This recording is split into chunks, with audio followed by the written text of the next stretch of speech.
Do you like it? Do you like it, Scott? I call it Mr. and Mrs. Tenement Chili. Who says it's hard to root for evil when you have such leads in your TV show? Welcome to my channel, and this episode I want to talk about the top 6 best villain leads in TV shows.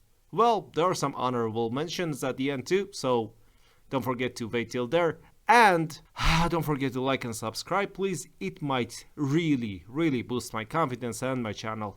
Thank you.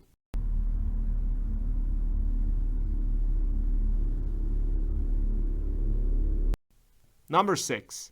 Hannibal Lecter, portrayed by Mads Mikkelsen, Hannibal. It still haunts me how and why this show got cancelled after just 3 seasons. Hannibal Lecter is a sophisticated, cultured and educated man who enjoys fine arts and classical music. You know, he really enjoys them, not like some boy who wants to impress some girl at a coffee place. He truly, really loves all of it. Although he has a bad habit of, being a cannibal, his diet is just unsanitary. He always leans on his wisdom and charisma to lure in his victims, and his manipulative nature made him unstoppable. Needless to say that Mads Mikkelsen did a hell of a job, and filling Anthony Hopkins' shoes was no easy task. But Mads Mikkelsen did it. If you are who you say you are, then you have nothing but my respect and admiration. Thank you. Number 5. Light Yagami, aka Kira, the Death Note. First of all, I have to say that I'm not a big anime guy. Maybe I started it too late 20s. But Death Note has always been different for me. Kira is one of the best villain protagonists I've seen. Everything started when a bright and a smart high school student found a notebook on which he wrote names, and the person whose name was written would die. Easy as that. I'm not gonna forget the charismatic monster that came with the notebook, just chilling with Kira. The first couple of episodes where Light was learning how to use the Death Note was something that kept me on the edge of my seat. It was so thrilling that I kind of forgot that this man is literally taking lives. The more the show went on, the more Kira had to become darker and darker. And by the end of the show, Light was no more, and it was only Kira. Kira thought that everything he did was right since he was fighting with injustice, but power will ruin anyone one day. Don't do it, Deb. The last thing I need right now is to be profiled for all of Miami Metro. Number 4. Dexter Morgan, played by Mikkelsen, the show Dexter. Talking about Dexter is always bittersweet for me since I loved the first season so much that the rest of the show was me comparing everything to the first season and Rudy. And man, the first season was just so good. Dexter Morgan is a killing machine. A programmed serial killer out there to fight injustice. Dexter only follows his code, and whenever someone interfered in his way of executing justice, on his way, he lacked the capacity to emote the right emotions. A sympathetic monster, but a monster at the end. This family man, this forensic scientist, has always been a great evil lead for a TV show. And I will never forget him, especially, again, in the first season. Okay, just open your mouth and close your eyes and get on your knees. Okay. Number 3.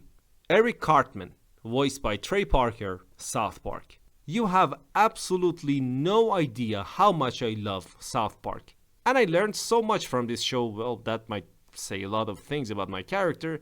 But anyway, my all-time favorite animated TV show and the standout has always been Eric Cartman. Over the course of more than 20 seasons, Eric has not always been evil, but when the show decided that he is evil, well, he became the most terrifying, racist, manipulative and selfish monster who ever lived. The evil things that he did are numerous, but what comes to my mind is the following list. Giving HIV to Kyle, punching down on Kenny for being poor, punching down on Kyle for being Jewish, murdering hippies left and right, manipulating poor butters on numerous occasions, and worst of all, feeding Scott Tenorman his parents. Wow, the list goes on, but at the end of the day, I love the son of a gun. I want to beat this thing. I do. I'm back on chemo and I am fighting like hell. Number 2, Walter White, played by Bryan Cranston, Breaking Bad. Best show of the history, well, not my favorite show, but anyway, the best show of the history according to IMDb and so many other lists. It has the best protagonist, who is just pure evil. As much as I and so many others love Walter as a character, no one can deny what a monster he really is. Starting from a simple chemistry teacher and becoming the world's largest drug lord, on his way, he really broke bad. Walter is a manipulative sadist who feeds off of people's trust. As the show kept on going, Walter's acts became more and more ruthless. At the end of the show, he was far away from the person who was a father and a lovely husband. The cancer was his gateway to the world of crime, and the evils sleeping within Walter were all woken. Either letting Jesse's love dying by his side and just watching, to a straight up murder, Mr. White is a charismatic character that will be remembered in history. Before I talk about number 1, don't forget to like and subscribe, man, because the number of subscriptions and the views, they don't match. Thanks. And here are 2 honorable mentions for you beautiful person who waited till the end of the list. You were right. I don't love you. You don't love me.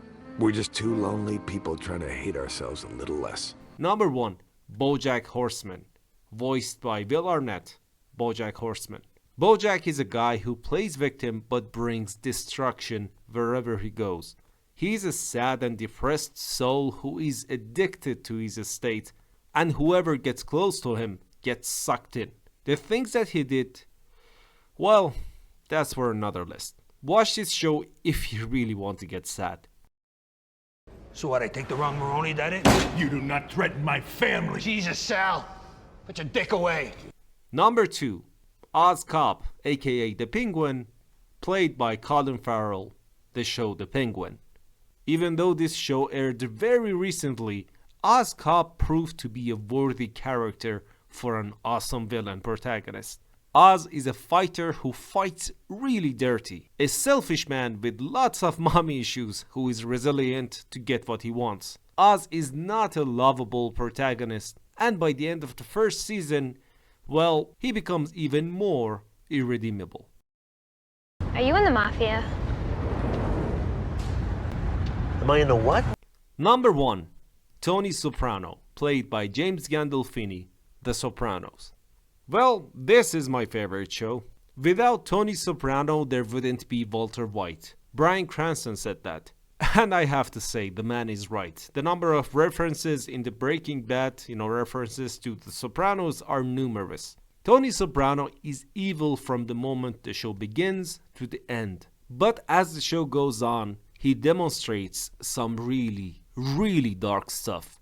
In my eyes, the most complex villain on a screen. Tony is manipulative, ruthless, devious, violent, and of course charismatic. He is the anti-hero who has his eyes on the prize at all costs.